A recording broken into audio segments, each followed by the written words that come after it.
Yeah, Sam, I'm sure throughout your career, you've seen young players go through long stretches, droughts, like kind of Zadina's going through right Mhm. now.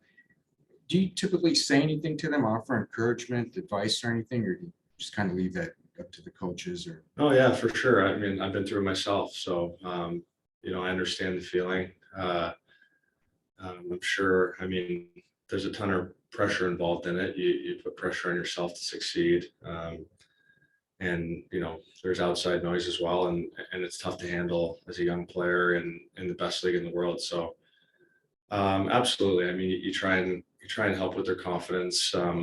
Little things within a game that might help them have success.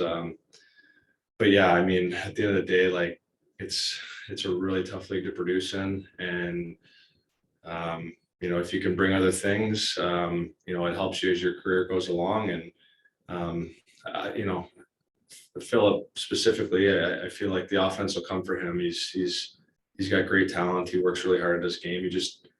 He puts a ton of pressure on himself. So you try and ease that pressure any way you can. And we're all hoping for him to, and we see it. We think he can be a really good player. So we certainly have his back through it. seems like he's the kind of guy that really relies on confidence. Do you think just getting one out of the way kind of how much would that help him? Yeah, I mean, I don't think that's unique to him. I think most offensive players, once they get confidence and they get on a roll, you just feel better about everything. And I think, yeah, just seeing one go in the net, or even if it just goes off him and in, those things, it just helps you settle in the game and play your game. And I think he's a great kid. He works really hard, and I think it's a matter of time. Thanks, Sam. Alex Boltman.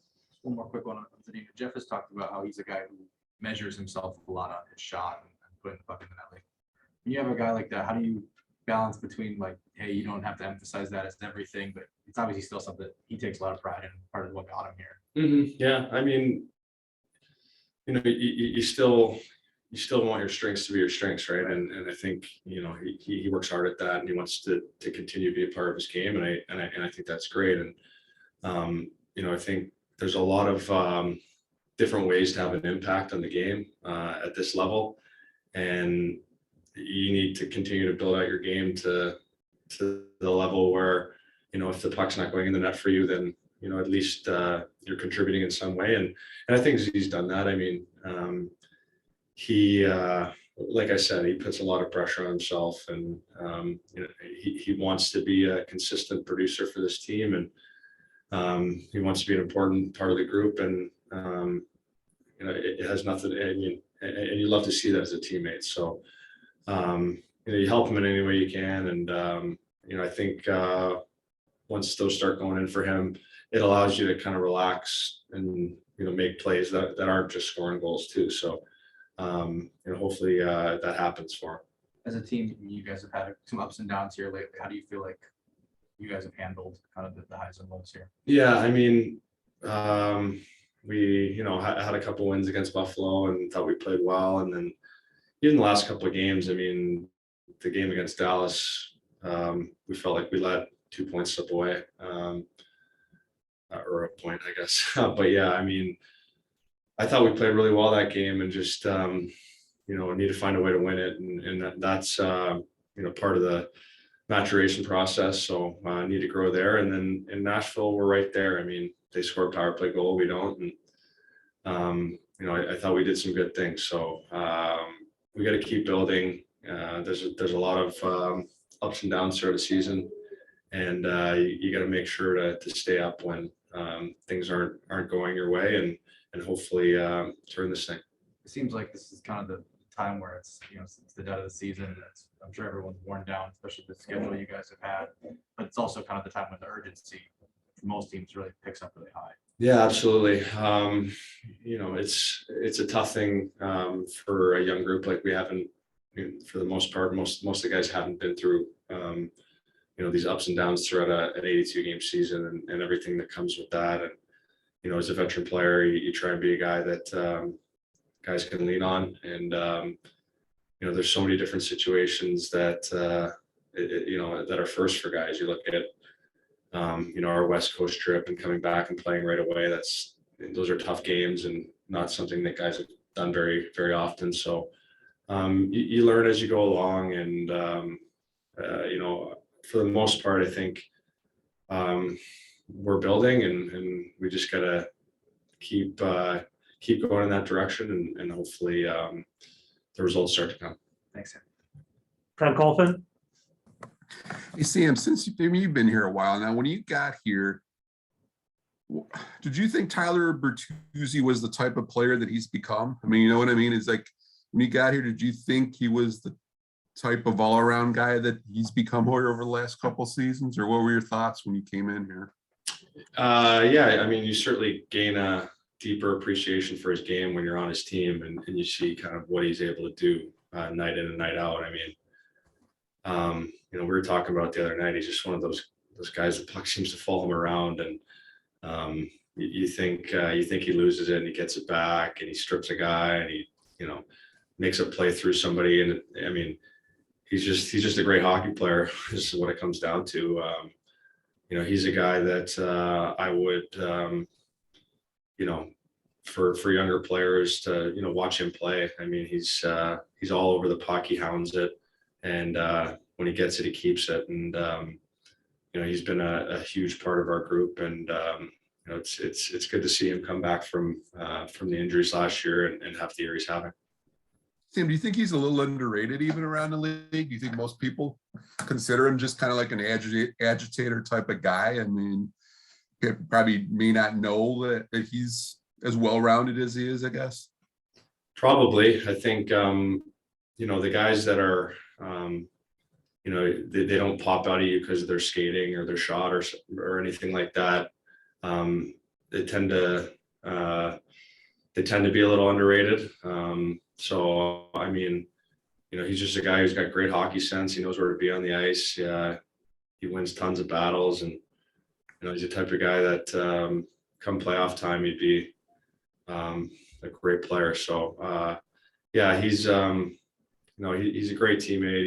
He's fun to be around, and the year he's having has been awesome, and he'll keep growing. Sounds good. Thanks for this, Sam. Blaine St. James? Hi, Sam.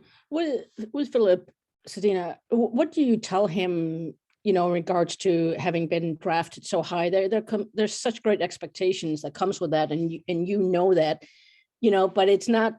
I mean, it's the team that makes him picked at that spot. What do you kind of tell a young player to not let that get caught up in that? Yeah, I mean, I've been through it. I think we're drafted in the same position. So, Yeah.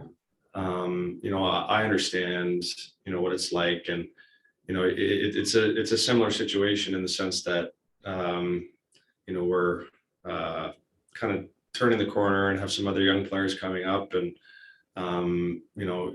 Z's been here a few years, and, I went through it in Edmonton as well. And, you put pressure on yourself to produce, you put pressure on yourself to try and help the team turn it around and win. And, it's a lot to handle if you care about the game, which he really does. So, I think you just try and ease his pressure as much as you can, try and help with his confidence. I mean, the mental side of the game is so important. And you see how hard Z works, and the amount of effort he puts into becoming a better player. So you just try and help him along any way you can. I mean, I think a lot of guys have had conversations with him, and he's going to continue to develop and be a really good player in this league. What advice would you offer him? I mean, he likes that one timer from the circle, especially on power plays, and opponents know that and take it away. Like, how much do you stick with something that is in your wheelhouse versus trying to find, be a player that maybe surprises opponents? I mean, is it going to the net more, like just figuring out, okay, if this doesn't work, what's well, I mean, the power play specifically, like that's the position he's in. He's on the flank, and he takes a lot of shots from there, and that's, I think, yeah, I mean, that's been his focus there, and he's also trying to make plays. I mean, there's 4 other guys on the unit that are, trying to get that going. So, I think Z wants to continue to build confidence in his shot, and in order to do that, you gotta take shots and try and put pucks to the net. So, from that position, I think it's a good thing to have that in his arsenal to be able to one time the puck from there and put him in. And you look at his 5-on-5 game. I think early in the year he had a ton of scoring chances, and they didn't go in. And you've seen other players go through things like that. I mean, I remember early in my career hearing that about Johan Franzen, and all of a sudden he starts scoring goals at a really high rate, just because he gets that feel around the net and that confidence. And there's different players that go through it, and Z just needs to stay with it, and the floodgates will open for him. Thank you so much. Last question, Carly Johnson. A couple losses you guys are coming off of, but there have to be some positive takeaways you have from those games. What are a couple of those positive takeaways? Well, they're against good teams. I mean, Dallas comes up in here, and I thought for the most part we controlled that game. A home game, then playing on a back-to-back, we have to find a way to close that out, which is frustrating. But it's part of the process of us growing. And then we go to Nashville on a back-to-back, and I thought we played them pretty well, and they're a really good team. They're finding an identity and playing really hard, and have really good goaltending. And I think it just came down to they scored on a power play and we didn't. And but for the most part, I liked our game, and we just got to keep building off of that, and keep growing our confidence in those situations, and hopefully start to turn things. An off day yesterday and then a couple practice days before the game on Wednesday. Is that a good time to hit the reset button and kind of focus on the structure of your game? Yeah, we haven't had a ton with everything that's going on, and travel and all that kind of stuff. So I mean, it's important. I mean, there's so many different roles that guys play throughout the season and games, and you don't get a lot of reps in certain areas if you're not practicing. So it's a good opportunity for us to kind of reset, like you said, focus on some of those details in our game, and then individually focus on scoring chances or anything like that to try and help yourself feel good. So you got to take advantage of these times in schedule. Sure. Thank you so much. All right, those are all the questions we have for Sam. We'll be back shortly with Coach Blashill. Yeah, thanks, guys.